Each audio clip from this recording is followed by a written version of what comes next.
Hello বন্ধুরা, আজকে আমি তোমাদের দেখাবো ইনস্টাগ্রামে কোনো ভিডিও বা ফটো যদি তোমরা ডিলিট করে ফেলো সেটাকে কিভাবে ফিরিয়ে আনবে, অর্থাৎ সেটাকে কিভাবে রিস্টোর করবে।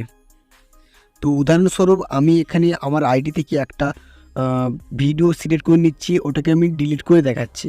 তো দেখো আমি এটা ডিলিট করে দিলাম। এবারে দেখো এখানে আমরা ডিসমিস করে দেবো। তো ফটোটা আমাদের ডিলিট হয়ে গিয়েছে, সরি ভিডিওটা। এবং এখান থেকে আমরা প্রোফাইলে গিয়ে দেখো 3 যে লাইন আছে উপরের দিকে, ওখানে ক্লিক করব।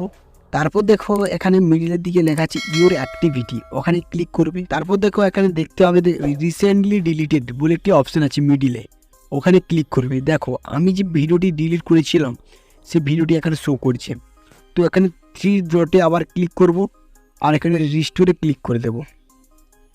এবার আমরা দেখো এখানের দিকে যে দেখতে পাচ্ছি ভিউ অন প্রোফাইল, ওখানে ক্লিক করলে আবার প্রোফাইলের ভিতরে গিয়ে যদি দেখি সেই ভিডিওটা কিন্তু আমাদের আবার শো করবে। দেখো এই যে ভিডিওটি তোমাদেরকে আমি যে দেখিয়েছিলাম, এইটাই হচ্ছে সেই ভিডিওটি আমাদের এখানে এসে গিয়েছে। তো এই ছিল আজকের ভিডিও, কিভাবে কোনো ফটো বা ভিডিও ডিলিট হয়ে গেলে সেটাকে কীভাবে রিস্টোর করবে।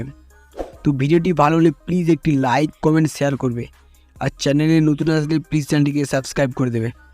দেখা হচ্ছে পরের ভিডিওতে, ততক্ষণ ভালো থাকবেন, সুস্থ থাকবেন। Bye bye.